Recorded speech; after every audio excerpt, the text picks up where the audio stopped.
All right, guys, welcome back to Food Prep Inc. Today, we're going to be heating up this Rana Tagliatelle grilled white chicken and portobello mushroom sauce.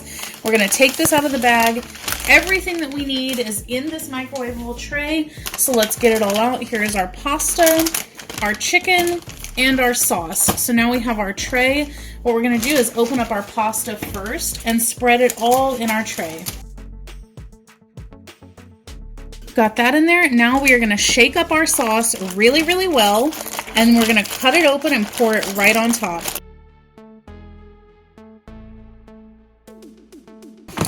Don't worry if you don't have every piece of pasta covered with your sauce. It will all work out in the end. Next, we're going to take our chicken though and just pour this right over the top.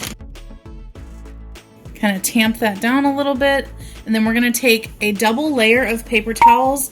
So we've got this here. We're just going to put it right over the top. We're going to microwave this in an 1100 watt microwave for 9 minutes. If you'd like to support this channel, the easiest way to do that is using our Amazon links the next time you shop there. All right, this has just come out of the microwave. We're going to take off our paper towel.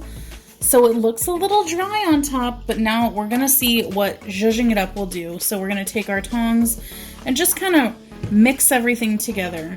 It's looking a lot more saucy underneath, so that's good. And we're just gonna mix it all up in here, and then it should be ready for us to eat. Looks like it's nice and hot. Everything has been heated through. And there's our pasta, guys. Thanks for watching. Make sure to subscribe, click all those links down below, and we'll catch you next time. All right, guys, that's the video. If you like what we're doing here, definitely check out our other channel, 5 Minute Eats, and don't forget to give us a like and subscribe.